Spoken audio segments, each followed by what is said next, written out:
বহুদিন আগের কথা। এক বনে বাস করত এক চাল্লাক শিয়াল। সে একদিন খাবারের সন্ধানে বনের ভেতর ঘুরতেছিল। সে হঠাৎ দেখতে পেল একটি হাতি মরে পড়ে আছে।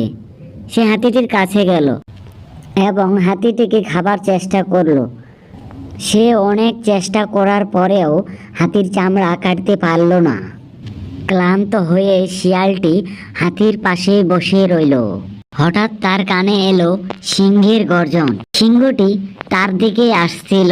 তখন শিয়াল সিংহটিকে বলল, আসুন মহারাজ, আসুন, আপনার জন্য আমি হাতি শিকার করে রেখেছি।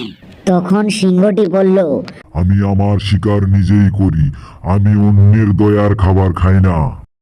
এই কথা বলে সিংহটি সেখান থেকে চলে গেল।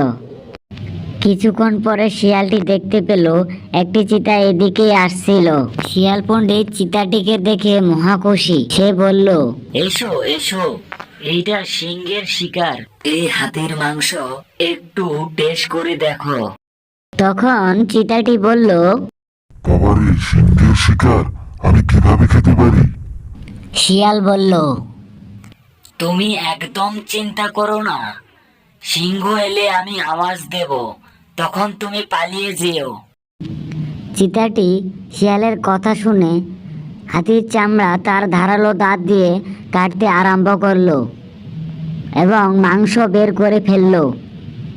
তখনই শিয়ালটি চেঁচিয়ে উঠল, বলল, চিতা ভাই, সিংহরাজ এসে পড়েছেন, এখন তুমি পালিয়ে যাও। তখন চিতাটি সেখান থেকে পালিয়ে গেল। চালাক শিয়াল মনের আনন্দে হাতির মাংস খেতে লাগলো।